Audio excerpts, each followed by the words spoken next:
జిల్లా వెమ్లవాడలో ఇవాళ సల్వేంద్రం ఓపెనింగ్ చేసుకోవడం జరిగింది లేబర్ ఆఫీసర్ ద్వారా. ప్రధానంగా చూస్తే ఎండ తీవ్రత ఎక్కువ ఉన్నందువలన కార్మికులకు నీటి సౌకర్యం కల్పించాలనేది కూడా ఈ కార్మిక శాఖ తీసుకోవడం జరిగింది.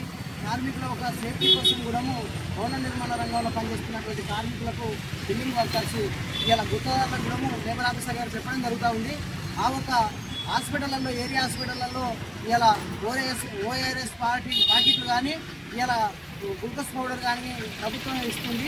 దాన్ని కూడా అక్కడ కార్మికులకు అందుబాటులో ఉంచాలి. అదేవిధంగా ఎండ దెబ్బ కలిగినటువంటి కార్మికులకు ప్రభుత్వ హాస్పిటల్ కూడా వెంటనే తరలించడం జరగాలనేది కూడా లేబర్ ఆఫీసర్ గారు చెప్పడం జరుగుతూ ఉంది. ప్రధానంగా ప్రతి ఒక్క గుత్తదారు కూడా దాన్ని పాటించి ఆ సైడ్ల మీద సివిల్ హాస్పిటల్లో ఆ ఓఆర్ఎస్ ప్యాకెట్లు కానీ గ్లూకోజ్ పౌడర్ కానీ తీసుకుపోయి ఆ సైడ్లో నీటి సౌకర్యం ద్వారా పెట్టాలని కూడా ఏఐటీసీ భవన నిర్మాణ కార్మిక సంఘం రాజన్న సిరిసిల్ల జిల్లా సెక్రటరీగా కోరుతా ఉన్నాం.